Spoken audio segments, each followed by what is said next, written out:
Alright, I want to welcome you to the first video in probably a series of really crappy game reviews. I'm guessing many of you will judge by the title and by this footage right here what game I'm going to start reviewing. That is Super Smash Bros. For the Nintendo 64. Or in this case, Nintendo All-Stars, Dagon Smash Bros. Yeah, I got the Japanese version, new in box actually, it was so much cheaper. So I guess I just came to give my thoughts about the game. We'll see how I do with Link. Initial thoughts, I was worried. People said it was a bad game. It was reviewed, like, the reviews I got from people were mediocre, and so I didn't know what to expect coming into it. Yeah. That said, I got the game a week before I modded my American Nintendo 64 to play Japanese games. So that's going to answer your question right away. Yes, I can play Japanese games on an American console. You cannot do that on a European console, as the amount of voltage that goes into the console is different. Could fry the game. So get that out of the way. Anyway, I had to get the security bit to unlock the N64. It was really a pain in the ass to get that. It's worth it though, because you only have to do that once. You have to cut out 2 tabs in the cartridge slot, and not the electronic part, the computer part.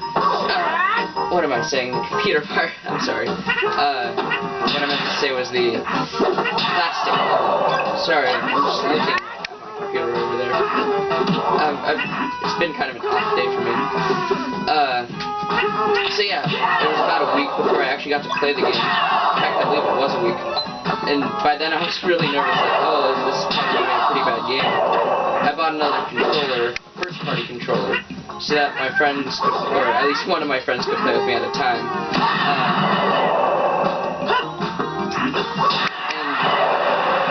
And the day before, I was able to mod the N64, and I got my first look at the game, and I was honestly surprised at what I first played. I expected it to be mediocre, and you know, it is only subpar compared to some of these newer titles. Not counting Brawl, of course. I'll probably do a review on that one later. Oh boy, that'll be fun.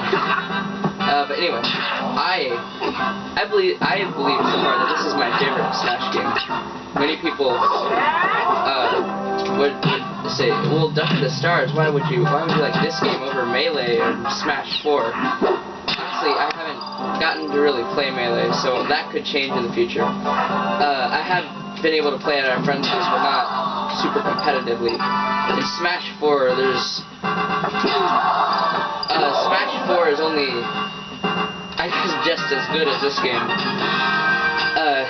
There's nothing really to do in Smash 4, in my opinion.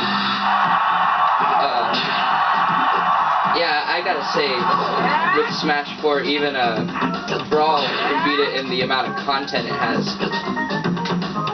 I was really disappointed with Nintendo overall on Smash 4. But why is this my favorite? I don't actually know. I can't really tell myself. DuckOfTheStarz, this is the reason you got. This is the reason this is your favorite. It just has that charm that a new IP in the series would have, in my opinion. I really find the fun out of this. I don't see it as too competitive, yet I do want to start playing it competitively in the future. Let's see if I can make it. No, I cannot make this. Okay. Never can get that. But yeah, I find this because you can use your imagination. That's on a less competitive standpoint, I guess. That you can use your imagination. If you want to be competitive, it makes it. But from a competitive standpoint, and for it being a Nintendo 64 game, honestly, is amazing. I expected so much less off of this. Competitively, you know, it's obviously not the best.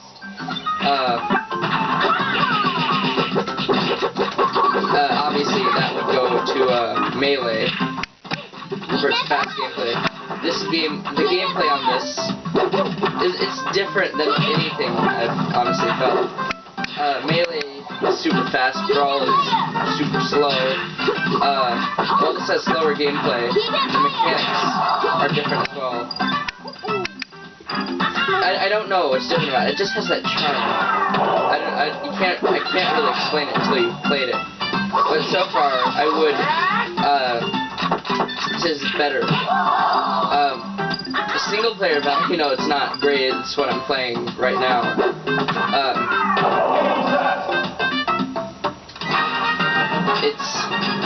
They're pretty limited overall, but then again, this is really, not even 64 megabytes, so it's really good for what it is.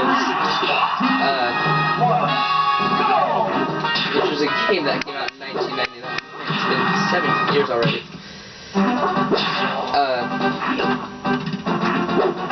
But multiplayer obviously is where Smash becomes a good game. Overall, single player, I don't have that much fun in single player, but since I have few friends, it becomes a necessity to play single player, unless I want to fight CPUs, but frankly, this is a better choice if you're on your own.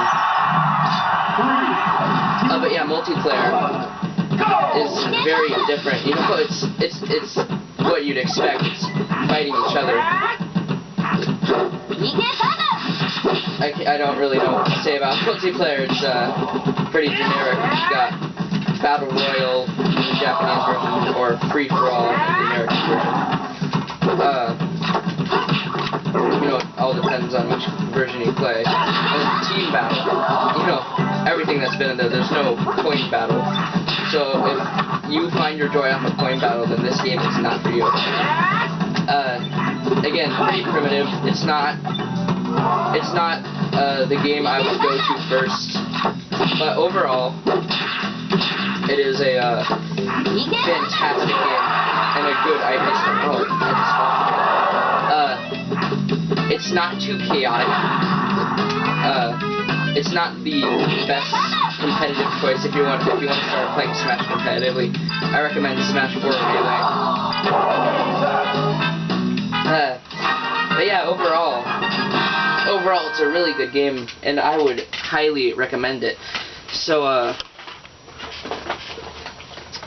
yeah, if you have the ability to mod your N64, if you have the time to do that, or you have the money to buy the American version, or the Japanese version, I would definitely recommend. Oh, you can't see that. I would definitely recommend it though. It's definitely worth a shot, and I really find some fun. My friends don't. If you like older games, then yeah, give it a go. This is a must-have if you have an N64 and you enjoy playing on your N64. If you just have an N64 for the collecting purpose, I mean, yeah, go ahead. Good luck trying to find the American version complete in box. It's not too easy to do these days.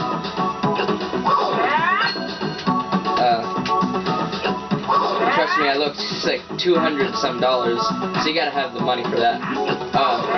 If you want to, go ahead. The Japanese version runs $25 to $30 complete in box, which is what I got. Which I was trying to show you the game case earlier.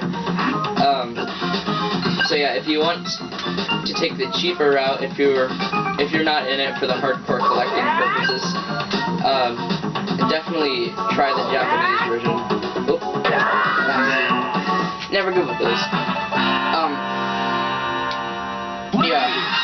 Japanese version, the only difference is a few voice differences, like Jigglypuff is called Green in this version, and as I mentioned before, Battle Royale instead of Free For All. But you know, those are things that we can live without, unless you really want to hear this announcer say Jigglypuff, or yeah, it's really not. It's really worth just getting the Japanese version. It's so much easier. So much easier to buy, or so much easier to find. So much easier to pool the money in for. The controls are really, responsive. I mean, obviously it's Smash. Most controls are really responsive. I don't find that the case for all with the Wiimote, or with the Wiimote in general. But for this being, again, a primitive controller on a primitive game, it's good. It's good. Definitely better than what I thought it would be. You don't have to use left side of the controller, so you don't have to put it in that awkward position unless you want to taunt. Taunt is for some reason on L instead of the D-pad. Let's stop here. Yeah, the controls overall are great for what it is. Again, if you want to complete the series, or if you like retro games, this is definitely worth it.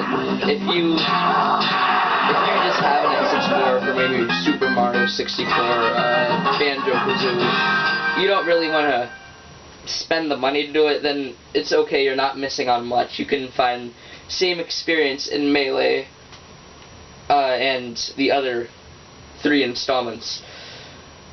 But this game, if you want to put in the money and the time for cutting open your American Nintendo 64 or getting a Japanese Nintendo 64, definitely worth it. If I had to give it a rating, I would give it 4.5 out of 5, 9 out of 10. Definitely worth it. Alright, sorry for cutting it off at this point, but this has been a gaming review with your terrible host, DuckOfTheStarz.